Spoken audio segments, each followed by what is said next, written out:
So for the Ring of Honor World Champion. Again, just how can you have Jonathan Gresham in the match? The match is not going to be terrible. It's going to be the opposite of terrible. It is going to be fantastic. You had Ian Riccaboni and I think his name is Timothy Cruz. Yeah, something like that. Yeah, the announcer. The announcer. So basically, I made a joke on Twitter. By the way, you can follow me on Twitter. There was a link down below in the description with all the Linktree stuff. I called it Ring of Honor's Hard to Kill because it felt so Ring of Honor. Right. And I think this is a great way to keep the Ring of Honor thing alive because they are coming back in some capacity. Right. And they are. But speaking of Jonathan Gresham, the Terminus show, because he's running that, they announced that the venue will not have concession staff due to work shortages. Right. So people can bring in their own food and beverages, but no alcohol. Oh. So I was looking at that, I'm like, that's kind of interesting. I mean, there are some people that are upset about it. Because and when is Terminus? I think it's like in a couple of weeks. Okay. I could be wrong about that, but I know it's something that we're going to be covering. Yeah, we are going to be covering Terminus. But what an amazing back and forth match. I mean, this was fluid to fluid is fluid. Right. I mean, the pins, the counters, the transitions, the ring work. I mean, for Chris Sabin. Oh, and this was also contested under Pure Rules. It was a Pure Rules match. And I hate saying this, but why aren't they... They have defended this Ring of Honor World Champion everywhere, and I think that's cool, but they do have other titles that they can defend. Like, I mean, the women's champion was just defended this past week, so... It was in a great match, yeah. Yeah. But what about the TV title? What about the tag titles? What about that? I mean, the Briscoes are the tag team champions, right? Yeah, they won. The Briscoes are obviously going to be doing something with FTR. Why haven't they sealed the deal on that? Because they're waiting for them to sign with Impact. I mean, not with Impact, with AEW. Yeah. They're not going to do the match. They're really going to do this because the Briscoes have not yet signed an exclusive deal with AEW. I don't know what's going on with the Briscoes. Strange. Anyway, it was a super awesome fluid roll-up for Jonathan Gresham to keep the championship. Yeah. Awesome. Yeah. This was so awesome. And it was... in a perfect position, too. We'll talk about that when we make Pro Wrestling Majestic again. Yep. Because I think match order makes Pro Wrestling Majestic again, too. All right, Peanut Gallery, let's make this shit majestic again. So, with this match, I would have not done anything differently on a physical level. Right. But them mentioning the Royal Rumble as much as they did not have to mention the Royal Rumble in any capacity. But that was just the big news. It was the big news. If they mentioned it once, fine. But they mentioned it too many times, and it took me away from it.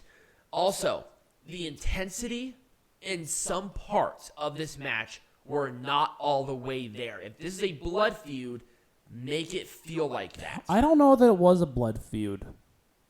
Well, now keep in mind, Mickie James beat Deonna Purrazzo for the championship in that historic reign. So in a way, it was a blood feud. We were there live when that happened. Right.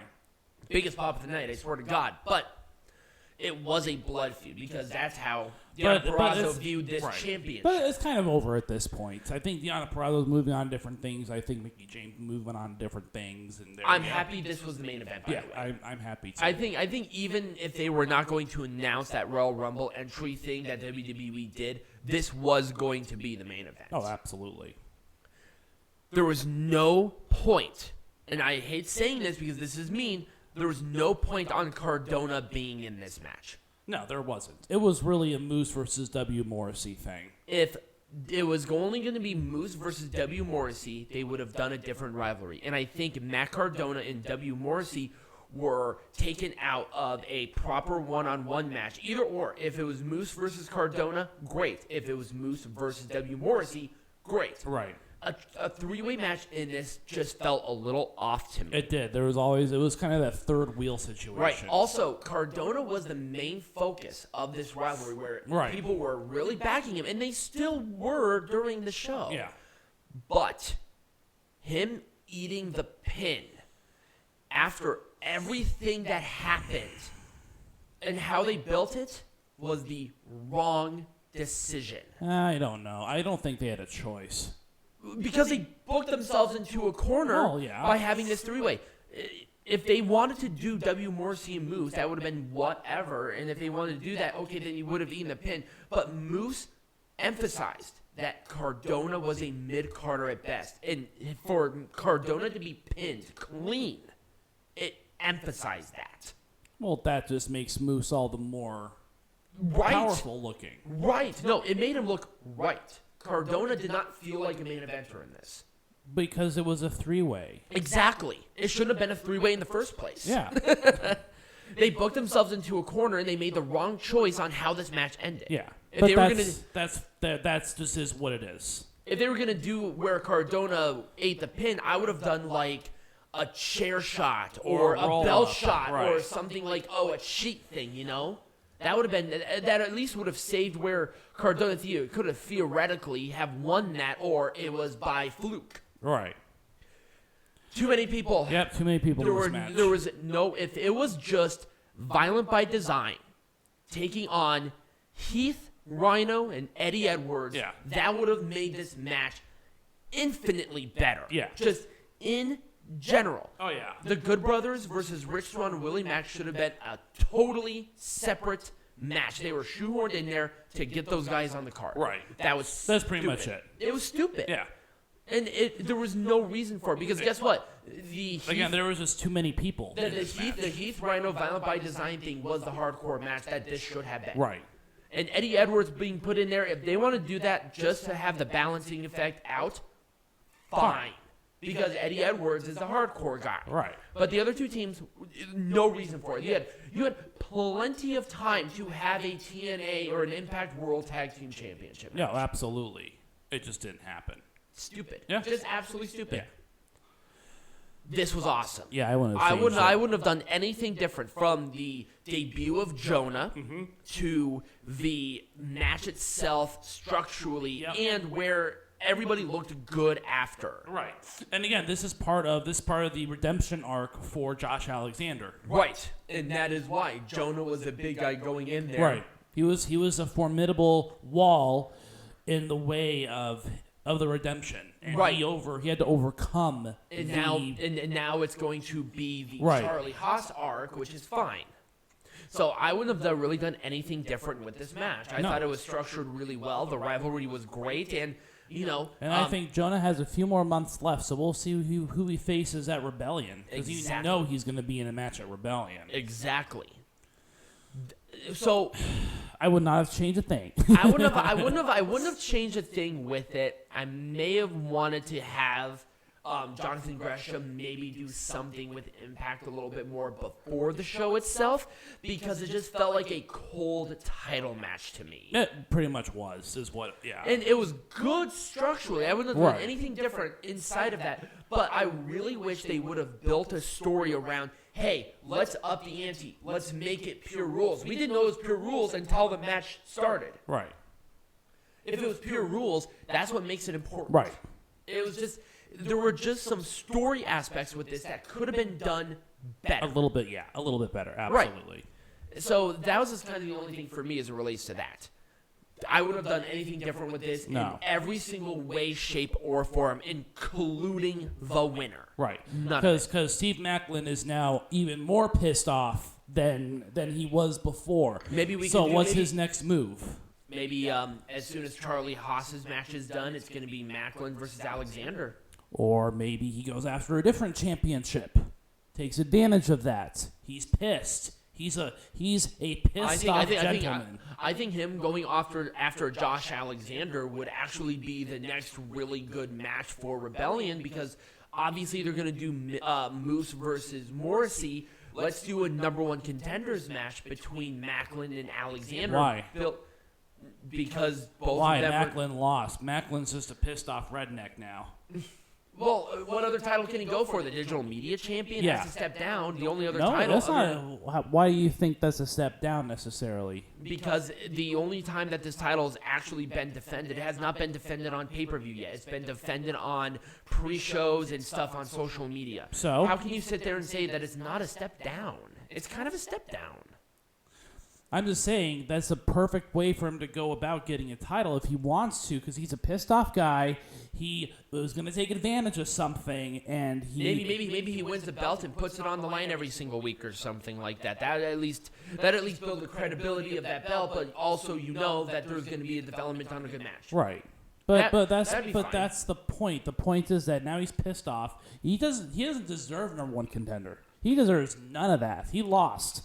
He lost the match fair and square, and now he's just pissed off, and he is going to look for a way to get gold around his waist. That's my point. Okay. He does not need to be a number one contenders match for the world title. Okay.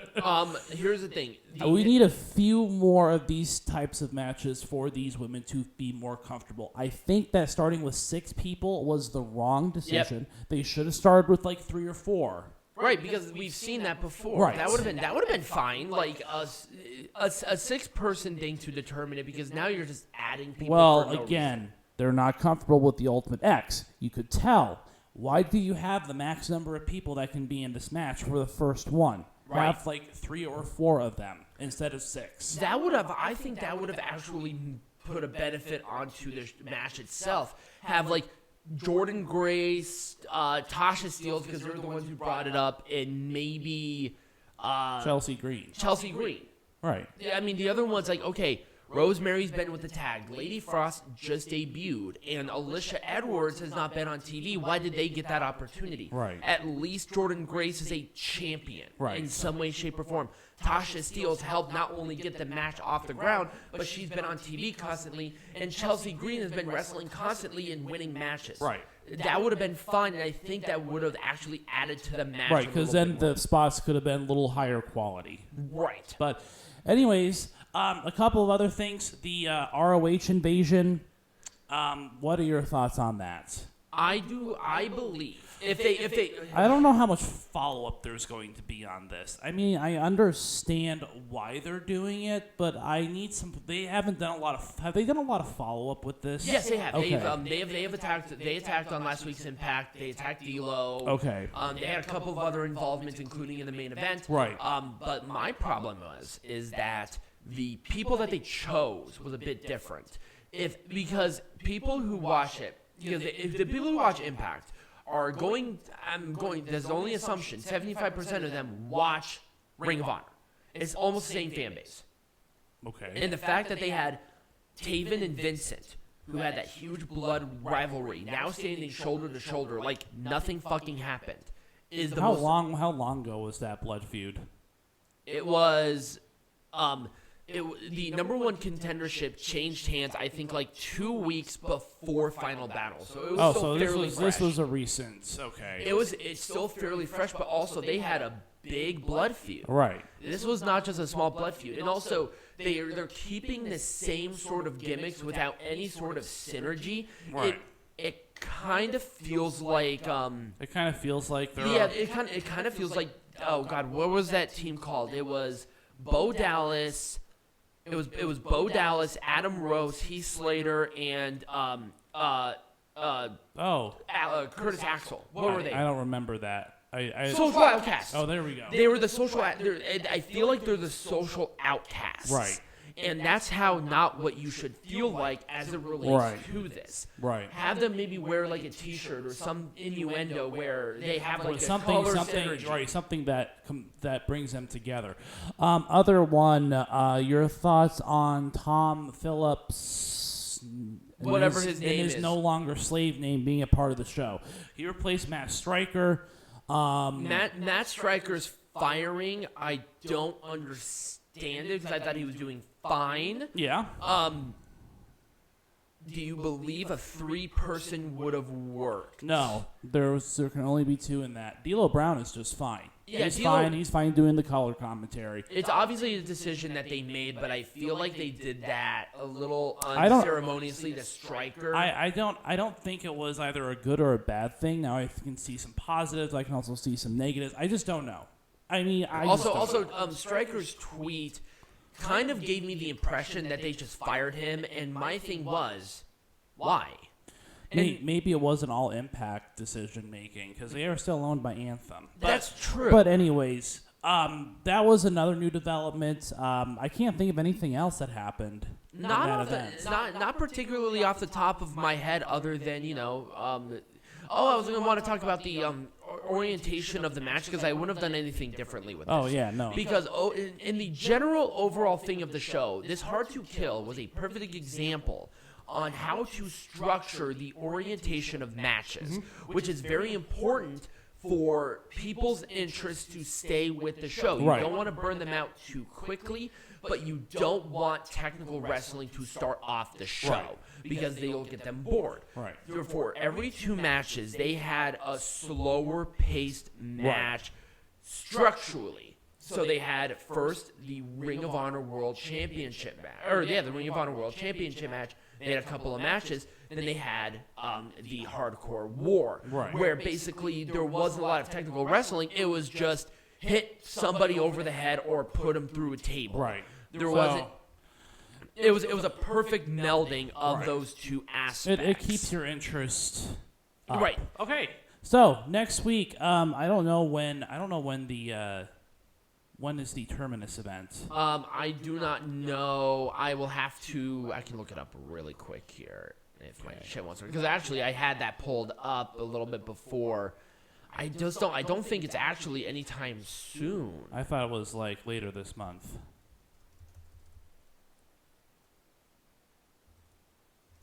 I think I butchered the spelling on that, but we're just gonna roll with it.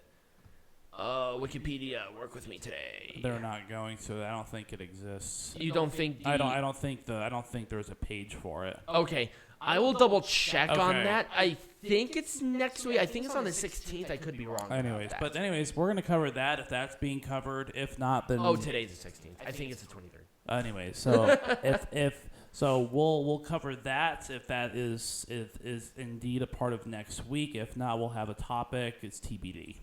Right. Because there's no other pay-per-view. So anyways, that's kind of all we got.